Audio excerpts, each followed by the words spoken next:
Spectacular pants as we get close to Halloween, Jay, I got to tell you. But, you know, Penn State's about to make another scary trip to East Lansing. Having been to East Lansing many times late in the season, Michigan State is always a tall order no matter how well you're playing. Bass Pro Shop's called. They want their pants back. Blue-white tailgate's next.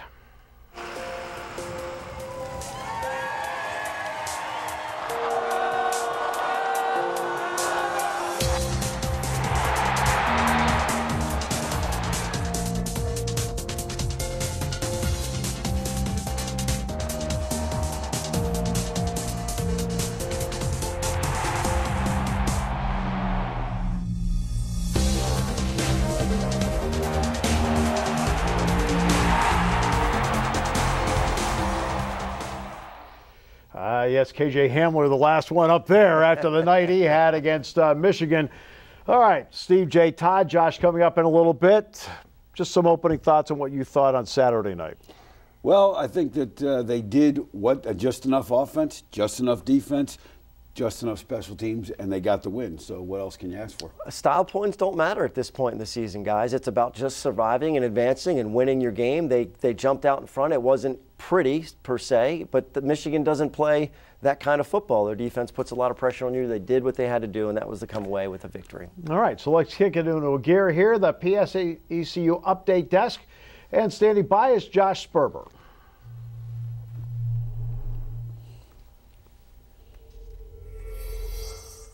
After last week's win against Michigan, Penn State has moved up one spot in both the AP and coaches polls and are now the 6th-ranked team in the NCAA. This is the program's highest ranking since 2017, when they were 2nd in the country. Some Nittany Lions are getting national recognition as well, as Jan Johnson was named to the midseason All-America team by Pro Football Focus as an honorable mention. His teammate, Yetur Gross-Matos, was named a midseason All-American by both the Sporting News and Associated Press. Gross-Matos leads Penn State with 9 tackles for loss and 5.5 sacks. Now we're going to take a look at some Lions in the league as Saquon Barkley returned from his injury rehab in Wakanda with 80 total yards and 1 rushing touchdown for the New York Giants. His former teammate Troy Apke recorded his first career interception and added 6 total tackles in the Redskins' loss to San Francisco.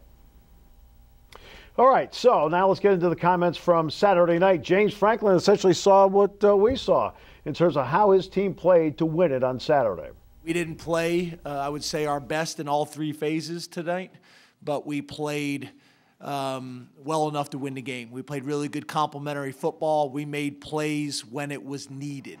We made big plays on defense when it was needed. We made big plays on offense when it was needed, and the same thing on special teams.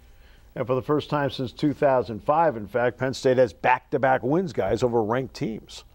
Well, this was a big night, obviously, for a lot of reasons. But I think the things James mentions, you know, they did just enough. Yeah.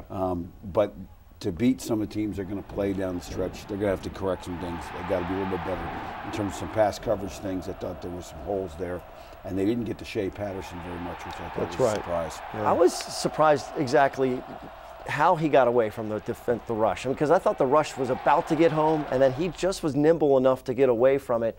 They're going to face a guy like Lewerke this week, Brian Lewerke, that is quick with his feet too. So we'll see if they can get home with the pass rush. But you know, back-to-back wins against ranked teams. Minnesota's climbing up the ranks. Their resume is going to look plenty strong. You just got to keep winning as you face your opponents. Felt Michigan played its A game.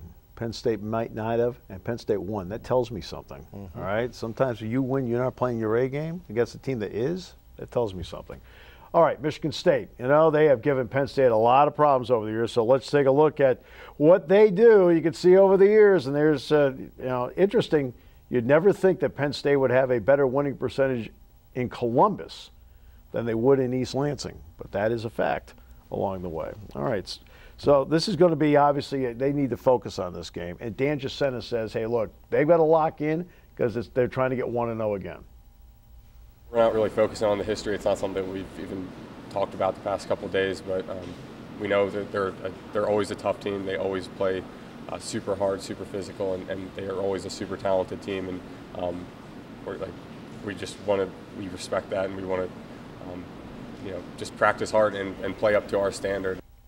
So you get game at Iowa, And you play Michigan. Now you got Michigan State. Well, and they keep tucking Michigan State into the schedule these last couple of years like this, right? Yeah. A couple of years ago, it was after the Michigan and Ohio State game, then Michigan State, and then after Ohio State last year, there's Michigan State. Had a bye week going into that one. So it's always that under-the-radar trip after a big couple of physical contests, and here we go again. They got to do it against the Spartans. Well, you look at Michigan State and they're going, oh, we just played Ohio State and Wisconsin back-to-back. They needed an off week. I mean, yes, I would. That's right. But, the thing about D'Antoni was a great big game coach. So, we better be ready to go on Saturday. All right, so Penn State's got the trip to East Lansing coming up. We'll look back on the big win over Michigan last Saturday night, including the Bobby Rahal drive of the game, which was the game winner. So we'll continue with more after this.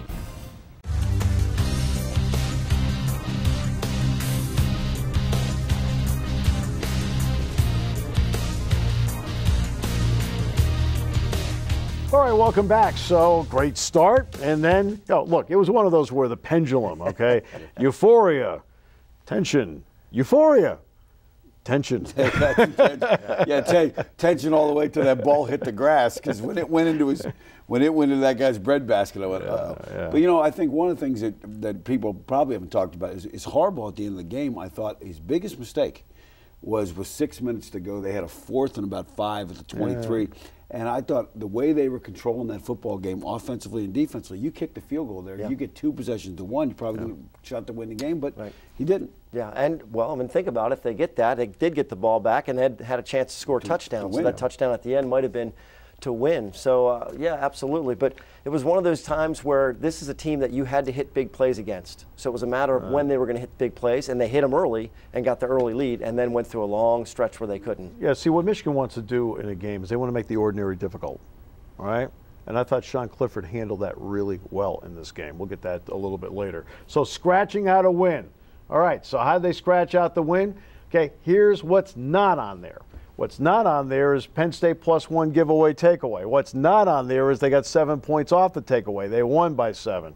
And what's not on there are the explosive plays. They had 3 times as many as Michigan did. Those ended up being the swing factors in the game. Yeah, and when Michigan lines up with a safety on Hamler with no safety help over top and shows it, that makes the throw easy because you can lob it a little bit. And a safety that's not a good cover guy. No. Hey, listen, I used to tell quarterbacks all the time, if safeties could cover, they'd be corners. So find the safety on your best receiver and go get him. Look, exactly right. They missed a shot with Jahan Dotson, too. Sean did a great job to scoot up, and he's had him deep. He almost had another long one, and then one hit Hamler in the face when he threw into kind of two-man coverage. But you have to take shots against Michigan. They force you to do that, to take some. It's a high-risk, high-reward defense, and the offense can get some high rewards if you can convert, and they did when they needed to. 31% on 3rd down in this game at 4 of 13. The key to that is not just sustaining drives, but also if you're out, the defense is back out there. No question. I think it looked certainly the defense was tired in the second half. They were hanging on even down that last drive. Michigan kept making the plays. And like I said, even Shea Patterson makes the throw he has to make to tie the game. But, at the end of the day, every once in a while you need a little luck. And they got a little luck, the ball hit the turf. Bobby Rahal, drive of the game, brought to you by our good friends at Bobby Rahal Honda here in State College. So let's get to it. It's a 6-play, 75-yard drive on Saturday night. And Sean Clifford gets it rolling. Quick out pattern just to get the drive rolling here, and he goes to Journey Brown. Now he's going to gear it up again. All right, this time he's going to go over the middle. KJ Hamler. This will not be his last appearance on the drive. All right, and then here's the shot right there. Gets behind Josh Metellus, 53 yards to cap a 6-play, 75-yard drive. Well executed. It was interesting because Sean Clifford said he felt like that ball hung up there for a long, long time as he threw it to Hamler, but he was wide open. He wasn't just 2 yards past him. He was a good 5 to 10 yards past him. No question. That was a big drive. Getting it back to a 2-score was vital at that point. Absolutely. And that always, to me, is one of the keys. You can play with a 2-score lead on the team. It just changes the balance, and the pressure's a lot for the team trying to catch up. And it had taken a long time for the offense to wake back up. I mean, they scored early in the second quarter and really hadn't done anything up until that point, and it kind of woke them back up to say, hey, look, we got to get something done. And they did. They delivered. Our Planet Fitness Offensive Player of the Week also goes with what the Big Ten Offensive Player of the Week happens to be. Brought to you by our good friends at Planet Fitness. And it is KJ Hamler. 6 catches, 108 yards, and 2 touchdowns in this game. But he his last play that got them a first down on a running play that helped put the game away. And they practice this all the time. That over-the-shoulder catch, yep. He and Clifford practice that all the time. They practice this too. A lot. And as you mentioned, the key run was this, because yep. He was hit before the sticks. Yep.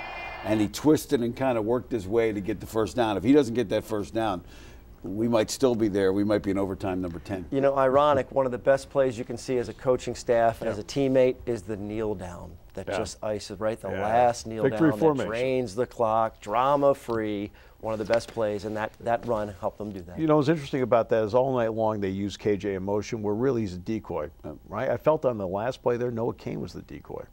Yep. Right? I mean, you know, it's because I think they thought that's where they're going to go. So our Planet Fitness Defensive Player of the Week.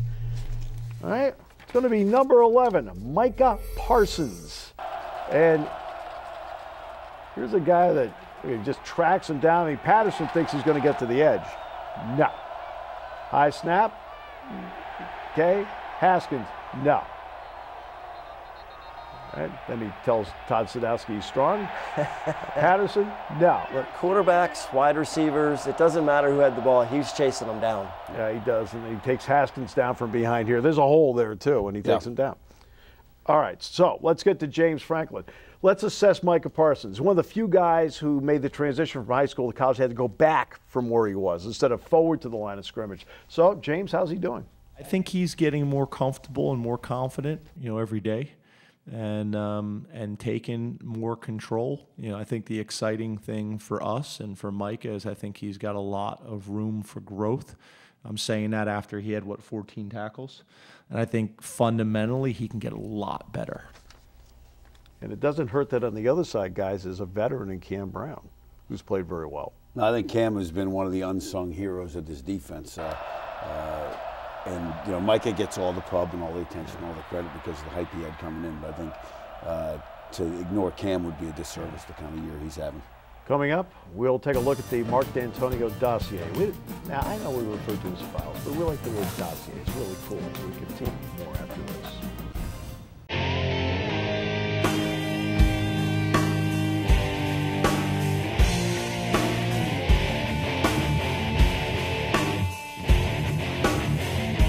All right, welcome back. Penn State goes to East Lansing Spartan Stadium to take on Michigan State. Mark D'Antonio's had a tremendous run at Michigan State, so let's take a look at our coach's file presented by our good friends at McClanahan's. McClanahan's Penn State room in downtown State College. Mark D'Antonio has gone along and put together really a terrific career there. You look at what he's done versus what's happened at Michigan over the years. Michigan State's been the better program. No question. And, you know, this is a guy that on game day, there are very few people you would want on your sideline with your team on game day more than him. He's just got a great feel for his players and great feel for when to pull out gimmick plays, trick plays, and as Penn State knows all too well. Yeah. There's that direct correlation, Steve. You mentioned Michigan. Michigan's fall is directly correlated to Michigan State's rise when Coach D'Antonio came in there. I mean, when you've got a second team, imagine if Pitt was as good a program as Michigan State was, it'd start pulling a little bit more of the recruits away from the Nittany Lions. Right. I mean, it's when those two are really excellent in a state like that, they're fighting for recruits. And he's done a great job of getting his and then game planning and coaching past an opponent, whoever's been at Michigan over the years, and getting their guys. You know what's interesting is that he's been one, occasionally a coach will leave, they'll get a better job. Pat Narduzzi obviously became a head coach. But he's kept his staff together for a long time. But he did something in the offseason that was so unusual and atypical of him. He scrambled the staff. And in their 3 losses this year, they've only scored 17 points. Yeah, I think that's going to be the challenge Saturday night. Can they come up with some things in the off week that will give Penn State something different to look at defensively and get Lewerke? They've also had some trouble. They've got a really talented wide receiver core, but they've dropped some passes, which has been a problem for them in some big games. And you got to be wary. John Reed is those wide receivers. Good size. Darryl Stewart, 6'2". Cody White, 6'3". And John Reed says you have to be wary of going up against a wide receiver core like that. Cody White's got a lot of size, makes a lot of plays and things like that. He's going to get a lot of targets. You got Darryl Stewart in the slot. He's going to get a ton of targets, and they've shown that. That's a guy who they really want to get the ball. And then you got Hayes on the outside, too. you know, all those guys have all gotten their share of plays and have gotten all their share of targets. And, you know, it's like another challenging week pretty much in the Big Ten. You're kind of used to going against a good receiver core every week. And a quarterback in Brian Lewerke, who 2 years ago was tremendous against Penn State. Last year, I think it's really mythology. He did not really have a good game last year against Penn State. He and Felton Davis had a big hookup at the end of the game, but they've got to keep control of him. You know, you mentioned something interesting about Michigan playing their A game and Penn State still winning the game. And Penn State's going to bring the better roster to East Lansing. Of course, their offensive line's been damaged and dinged a little bit too with the Spartans. But Nico Collins was 6'4". And gave them trouble last week. Yeah. Some of the tall receivers have given Penn State trouble. They give every secondary really a lot of trouble to have tall receivers. This game lines up a lot offensively for Michigan State like it did for Michigan from the standpoint of Shea Patterson and Brian Lewerke are nimble. Are they going to avoid the rush? Will he avoid the rush as well as Shea Patterson? Because Shea Patterson had a pretty good game against Penn State. Will he be able to throw the ball and take advantage, or will the Penn State rush get home? So I think a lot of the dynamics of Michigan State's offense is going to look a lot like what Michigan tried to do and whether or not they're going to be able to execute as well as the Wolverines did. And because of the in-season transfer portal, Hayward has transferred out. Jefferson's transferred out. Elijah Collins is it. That's their running back. I mean, they've now elevated a freshman to the depth chart. Williams plays a little bit, but Collins, to his credit, is a good running back. Yeah, I think, and again, freshman came in, took the thing over. Guy said, I see the handwriting on the wall, and I'm going to transfer out. Not the kind of thing I like to see as a former coach, but that's what it is. All right, and then there's defensively. When you look at the Michigan State defense, you start right in the middle. Number 35, Joe Bocci. This guy, I think, my opinion, Jay, when you've looked at him on tape, he could play now or he could have played in the 60s. Oh, no question. I love how he plays. He's an old school player. I think when you look at Michigan State's front seven, better than Michigan's. I think there's no question about that. And if they play like they're capable of, you look at the first 20, 25 minutes of that Ohio State game, and they gave Ohio State some problems. And if they play at that intensity level, they're going to give Penn State some problems. Well, when you say Bocci and Raekwon Williams, it was interesting because Coach Franklin was saying, how many years have these guys been there? It feels like they've been there forever getting the job done. And Michigan State's defense is assignment, alignment. I mean, they're very disciplined. They throw some wrinkles at you. You know, this is another road trip for Sean Clifford, a lot of learning that goes on in his first year as a starter, so we'll see how he responds. Antoine Simmons and Tyreek Thompson, two good linebackers. Then the Panasic brothers up front. Kenny Willigus is really good off the edge. Josiah Scott's really good at corner. The problem, I think, is that after you get past Scott, the other three are players. That good, but not great. No, and that's why the pass rush is going to be critical for Michigan State. And they're doing a little more, we'll talk about this some in the film room, they're doing a little more with some blitz stuff than they have in the past because they've had to. And all the stuff that we're discussing makes what has happened to them so puzzling, right? I mean, they have quality players, and they just haven't been piecing it together. And I think a lot of that stems on the offensive side of the ball. There's just hasn't been a lot of cohesion. They tried to mix things up, and it just hasn't worked for them so far. But they've had time to try and piece it together. Right, and and as you mentioned, and for all we know, the 5 guys that transferred out in mid-season transferred out, that might have positively changed the dynamic of the locker room. We don't know. We're not there on an everyday basis. We're stuck here on this set 7 days a week. You only get to see us for an hour, but we're actually here the entire time. Yeah, that's right. So, all right, coming up, we have our Tales of the Tape, as we'll break down Penn State and Michigan State, take a closer look at how they match up. 2 really good defenses will be out there. There's no question about that. We'll come back and talk about that after this.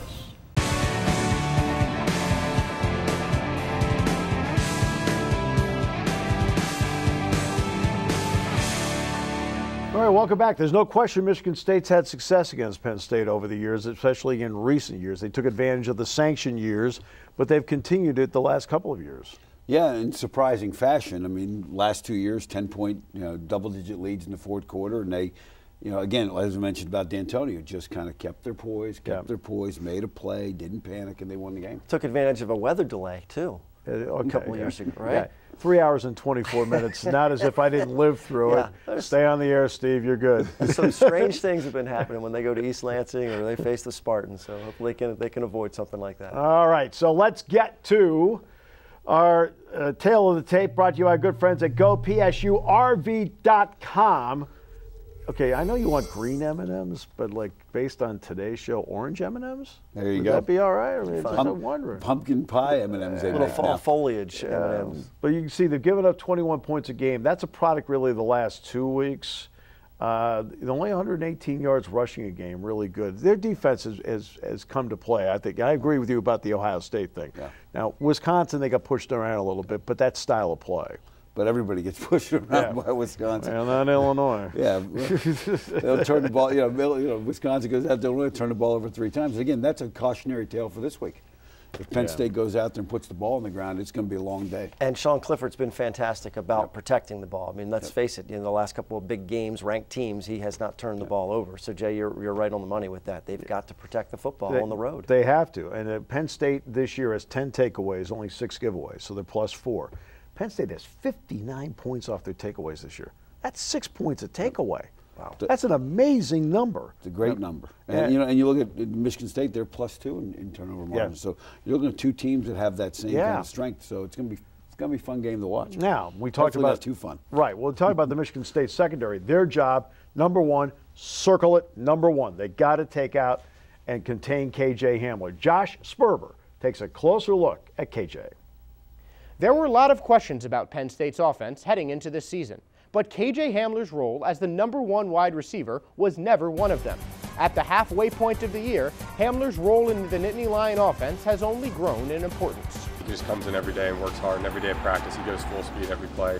And he's vocal, but I'd say what I've seen more so is leading by example. KJ's play on the field this season has certainly cemented his status as a leader, as he currently leads Penn State in almost every receiving category by a significant margin.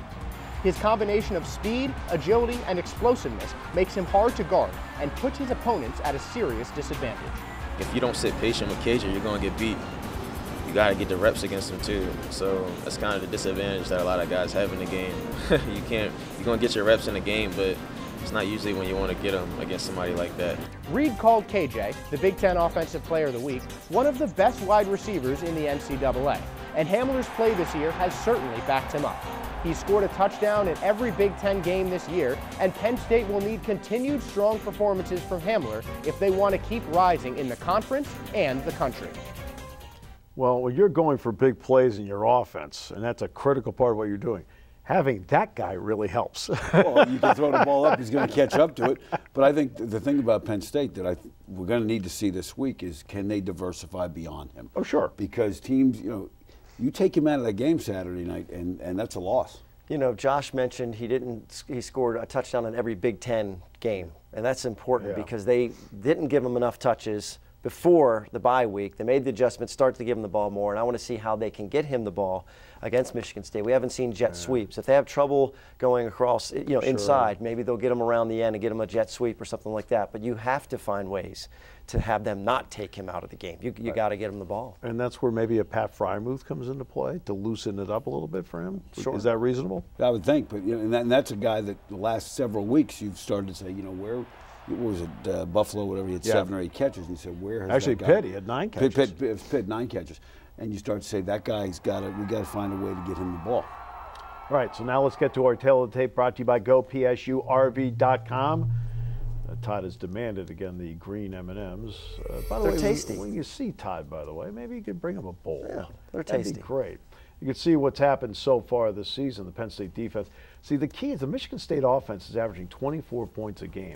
Now, remember, that's against all comers. And, again, it's the rush yards that's the surprise because they want to be able to control some clock. They want to diversify. No question. I think that's been a trouble. You look at who they've played. Arizona State's a good team. They lost, no doubt. Lost to Ohio State, lost to Wisconsin. So they've played some good defensive football teams, and they're going to play another one Saturday. Well, and I go back to Brian Lewerke and just the uneven play that we've seen from him over his career. And I think maybe one of the shortcomings for Coach D'Antoni and the offensive staff is they haven't found somebody better than Brian Lewerke to put in there when he's not playing well. I can't remember which opponent it was. He got a roll out. The guy's wide open, 10 yards down the field on the run, and he just flat out overthrew the guy, and it's a touchdown. I mean, that kind of execution can't happen when you're playing in the Big Ten Conference and some of the opponents that they faced the first half of the season, and now when they're hosting Penn State. He has got to play better. Yeah, and last year he got hurt in the Penn State game. Then after that, he couldn't play down the stretch last year, and that hurt them.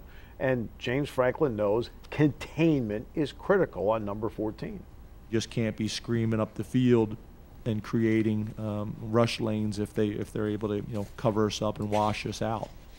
We got to be great, and we got to be great when we retrace and we stick our foot in the ground and chase the quarterback from behind. So it's all of those things, but there's no doubt this guy has the ability to do that. And it also puts your secondary in conflict. You have to contain coverage longer because of him. Well, the other sneaky thing, and we'll talk about this in the film room, is they have a little bit of a quarterback run game for him, and he's more effective than you think in moving the chains. And when your secondary is chasing receivers, that means those things open up for him. Yeah. Well, we're going to have to contain this segment, right? even though right now Todd, I think, is in conflict. All right, so we'll come up. I want to keep going. We'll take a trip to the film room in a moment as we continue with more after this.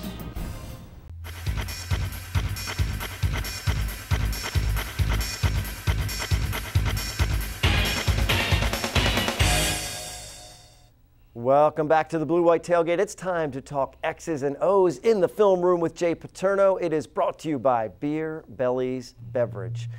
And Jay, we're going to start with Michigan State's offense, and you got some numbers here, and I just took a look at this first one. That's pretty amazing versus top 10. Yeah, what's happening with the Spartans? It's had a pretty good run. I said at the beginning, it's close to Halloween, and that scares me as much as anything looking at that particular graphic. Yeah, take a look at D'Antonio's record against top 10, top 25. And the other one, fourth quarter comebacks. Obviously, Penn State fans remember the last two of those in all those categories. So hopefully it doesn't happen Saturday. But let's talk about Michigan State's offense, because they have been a subject of a lot of conversation out in East Lansing. They start with the tailback run. That's what they want to start. And some of the things they do that when they're effective, they're tricky. They're going to pull the tackle. They're going to they put the tailback right behind the quarterback, so your front has to kind of balance up and can't key in on where the ball might go. They block out, they block back, double down, get to the linebacker, and they pull this guy around. So take a look on the film how that happens. Again, they're going to get some pressure inside on the nose, drive him by, pull a tackle, kick out on that linebacker, and their freshman running back has done a nice job. And if they can do that Saturday night, they'll have a chance. Now, once you start to load up against the run, one of the things they've been very effective at over the years is their play-action pass game. Here they're going to get the two tights, two wide receivers, a tailback, giving you a run look. They're going to motion the wide out in, fake the ball to him, fake the ball here, and then come back here and throw a play-action pass. So take a look how this works against Ohio State.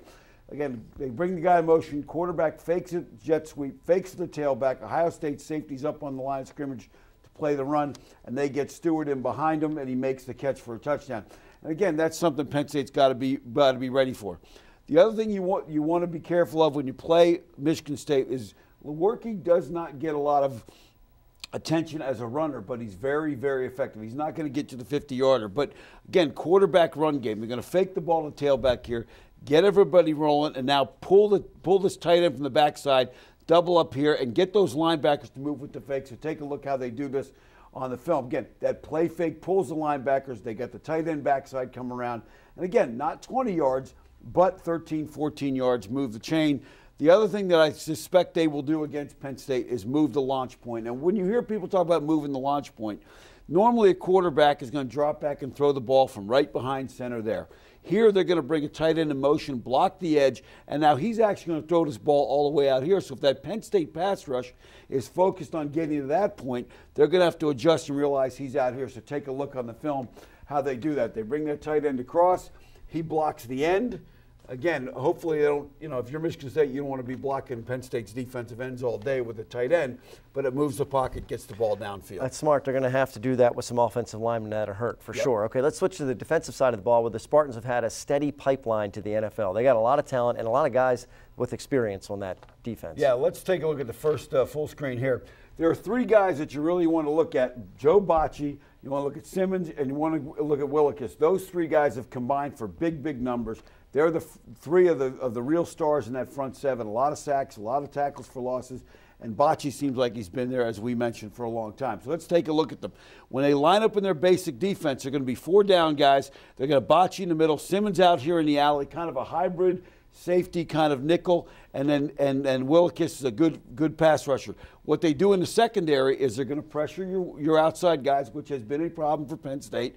They're going to essentially be 3-on-2, but these guys are also free to come up in the run game. So take a look at just their base defense here, how they play this in their base defense. Again, you see where they're lined up, back to pass. Again, 3-on-2 on both sides. So if you just show a straight drop back, they're in good position and they can get there with a pass rush. The other thing you want to look at is how do they play the slot receivers. This is KJ Hamler right here. They're going to play heavy outside leverage if Penn State's going to get to the RPO and those wide out screens, and then they're going to rally like crazy to the football. Take a look at this one against Ohio State. And Ohio State's got a couple of pretty good wideouts. That corner maintains leverage. They come inside out, and now there's 3 guys there to make the tackle. So Penn State's got to be ready for that. Now, they've had some trouble in the secondary, so they're going to blitz more often than they have. Here they're going to bring 2 linebackers, and they're going to spy the quarterback and the running back, play man behind, and change their look. So take a look at this from the video here again. And again, Bocce comes all the way around, and that's a pretty mobile quarterback he's running down. So again, Penn State's got to be ready for that. And then they'll also do some things where they bring secondary blitz, and they'll take away your RPO throws to the slant and take away the flat throw by rotating the coverage to a 2-deep zone blitz. And take a look at this on film as well. Again, here comes the corner.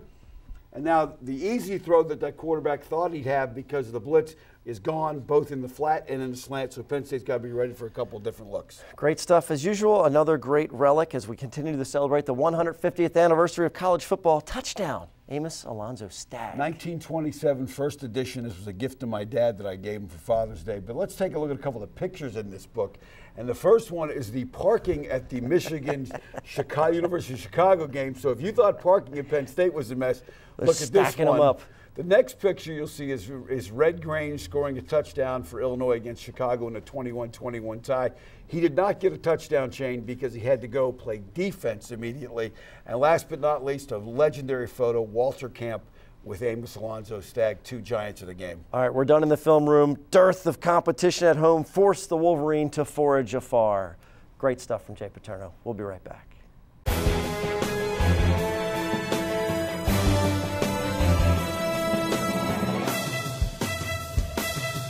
He is, without question, one of the best beat writers out there, and that is Rich Scarcella from the Red Eagle. Rich, welcome. Great to have you with us. Thank you, Steve. Glad to be here. All right, so where do you assess Penn State right now after 7 games? Well, they're playing very well. They're an explosive offense. They've obviously hit big plays. I think offensively they need to gain more consistency and eliminate those stretches where they've struggled, especially in the last 3 games. Defensively, I'm not quite sure after the Michigan game exactly where they are. I think they're very good. Their national rankings speak for themselves, but are they capable of going on the road and winning at Michigan State, Minnesota, and Ohio State? I think those questions still need to be answered. Rich, it's Jay here. Question for you. A little bit off topic of football, but you've been described lately as the Helen Thomas of the Penn State press corps because you get the first question every week. Do you wear a red? No. How did you get how did that come about? Is it age? What is it? I like I said, I don't know. I mean, it just sort of, I started, on the bottom in 1989 when I started covering Penn State for the Red Eagle, and then just through people leaving the beat and some publications stopped covering Penn State, I sort of moved up, and I guess moved up to first. I have no idea why or how it happened. Okay, since you brought up the age thing, you and Neil Rudell in a 40-yard dash, who wins? I don't think there's any question. It's me. There you go. Rich, this is Todd. I think I'd take you on the golf course, too. That's, Well, we'll see. I don't know about that. Over Neil, yeah. Over Neil, that's what I meant. Yes, over Neil, for sure. Yes. Hey, look, how good is Sean Clifford? You've seen a lot of quarterbacks transfer, or the transition to quarterbacks. How impressed are you with Sean? What do you think he needs to do better? I mean, it's his first year as a starter. You mentioned those road games and those road tests he has left. He passed the real first hard one at Iowa. So what do you think about Sean? Well, I don't think there's any doubt the best thing that Sean has done is protect the football. You know, through 7 games and the first 7 starts of his career, he's turned it over just twice, both on interceptions. I think he's done an outstanding job in that category. Does he have room to grow? Yes. You know, I think we saw early out at Iowa, he was a little high-strung early in the game. Passes were high. He was a little jumpy in the pocket.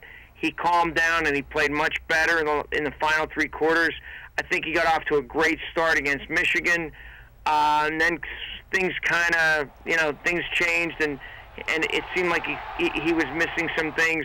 But I think if you had asked anybody who hadn't seen him play or hadn't seen him practice, like most of us on the beat, I think he has been a very pleasant surprise. I think he's done a really nice job.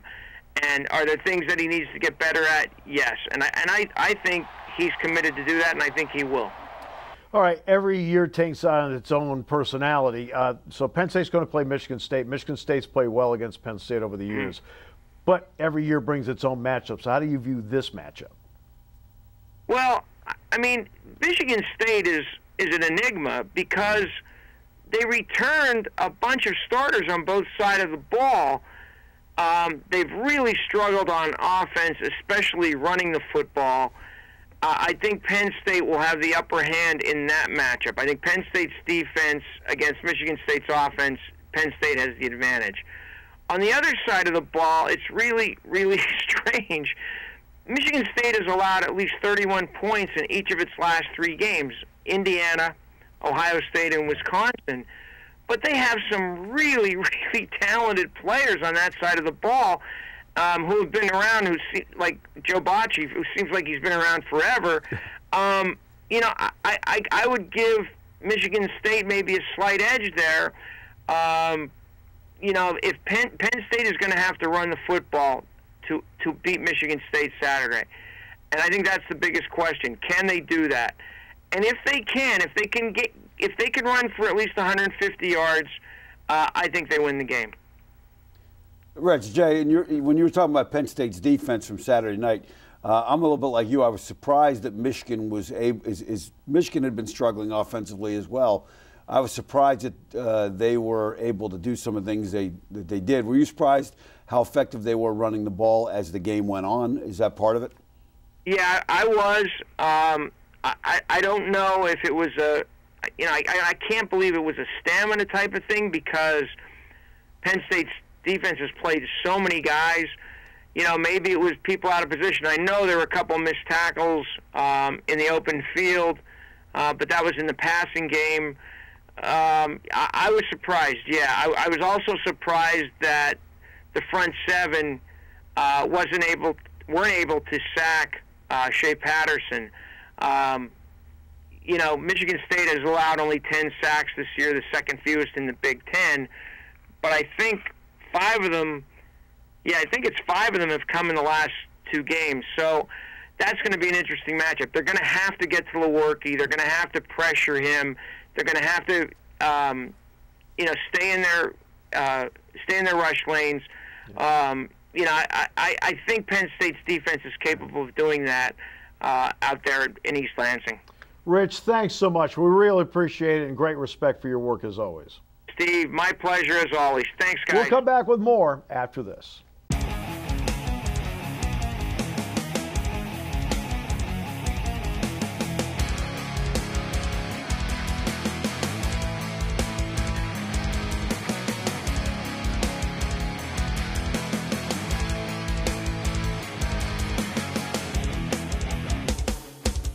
Welcome back. One of the great stories has been Dan Chisena. Came to Penn State on a football scholarship, and then imagine that conversation at home when he said, you know, Mom, Dad, I want to go track.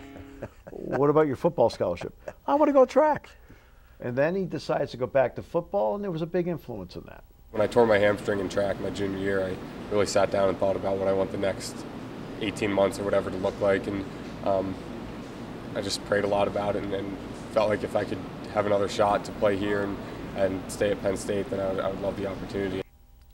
You know, it's interesting because he almost pulled what we would call a Chris Hogan, because Chris Hogan played lacrosse here, but then went to Monmouth to play football. He says, I thought about going to another school to finish out, and I found out I still had a chance here. And it's amazing the commitment and talent that you have to be able to pull off with that. You know, he had the vision to say, this is what I want the next 18 months to look like, but then to actually have the commitment level to rehab and the talent to be able to pull it off. Kudos. Yeah. All right, time now for the good, the bad, and Jay's pants. Oh, sorry. I mean, you get to go first. Hey, the good is my pants. I agree. Okay, because if you go out hunting, we're in small game, we're in bird season, you better have your orange on. No, the good is the Minnesota Golden Gophers. You know, they built a beautiful stadium. It's a great facility, and it's neat to see them having the kind of success they have had there. They win this week. Penn State wins this week. It's a battle of unbeatens in Minneapolis. And game day, forget LSU, Alabama. You want a great environment, go up to Minneapolis. All right, I get the bad, and whomever it was that put out on Twitter about Ronnie Bell and the father ended up responding to it, come on. They're 18 to 22 years old, all right? Okay? And let's go through your perfect life and all the great things you did this week. Oh, wait, you didn't have a perfect week? Well, the dad put his name out there. Yes. His name's out there. His phone right. number's out there, and that will follow him, those comments, wherever he tries to go for job interviews. All right, the ugly is just the opposite of not pretty, and that's the Sooner Schooner. Flipping over. Everybody's okay. The wheels literally came off the cart. It came off the wagon. They got another one in backup, but it's not going to show out till spring. The Sooner Schooner. They just hope it's not symbolic for the Sooners in Oklahoma, who still look pretty solid. I just hope they can get over the pass before the snow. It's the dry dock. Yeah. All right, let's get to our Center Daily Times picks, brought to you by our good friends at the Center Daily Times, and our leadoff hitter is Josh Sperber. The Cornhuskers have scored just 27 points in their last 3 games, while Indiana has scored 31 or more in each of their last 4. All rhyming aside, the Hoosiers are 3-1 over that span. I think they make it 4-1 and beat Nebraska on Saturday. Now, Jay's got another Big Ten team, Michigan taking on Notre Dame. Who you got? I got Notre Dame heading to Michigan. This is a battle of 2 900-win team programs. This is an old-school Midwestern matchup. I think Michigan kind of found themselves offensively last week. It looked like Harbaugh got more involved in the play calling. I like Michigan to beat the Irish. Well, it turns out I've got Wisconsin and Ohio State. Wisconsin needs to shorten the game. They need to have this be a 10-possession game apiece. They can't turn the ball over. That said, that's a lot to ask Ohio State gets. You've got LSU Auburn. How about a lot to ask? That's Auburn's schedule. And now they go to Death Valley at LSU, number 2 ranked team in the country, and a Heisman candidate, Joe Burrow. Who saw that? The former Buckeye. I like LSU to take care of Auburn, and they'll not be in the top 10 the rest of the year. That schedule is just too brutal. Go ahead, Jay. Give them your prediction on LSU Auburn. Oh, the Tigers will win. No question. You can bet your house the Tigers are going to win that game. And Auburn's the what? Tigers and LSU. What's Tigers. LSU the time? Tigers. See, I told you. And time now for our Blaze Alexander Keys to the Game. Brought to you by our good friends at Blaze Alexander Family Dealerships. And Todd, you are the leadoff hitter. You can't get that kind of insight everywhere, by the way, that the Tigers pick. And Trey Bauer hates them all, That's by the way. A few more carries for Noah Cain, and I'm not going to bash him for not running them more last week. All I'm going to say is this is the style of game that Noah Cain is really going to be effective for, so I look for him to be a real big factor in this particular game. All right. Win field position, all right, that's one. Win giveaway, takeaway, have to. And then win explosive plays, the 3 things they did last Saturday. I think protect the football and be ready for, there's going to be a play in there somewhere that D'Antonio pulls out and weather the storm. If you can weather the storm, and hopefully not a weather delay storm, if you can weather the storm out there, you'll be all right. As soon as you said weather the storm, I almost went into the field position. Just keep staying on the air, Steve. You're good. It's all great. Hey, guys, appreciate it very much. Great show today. Our thanks to Josh Sperber, Todd Sadowski, Jay Paterno, and also to Rich Scarcella from the Reading Eagle. We thank you for joining us. I'm Steve Jones. Thanks for joining us on the Blue White Tailgate.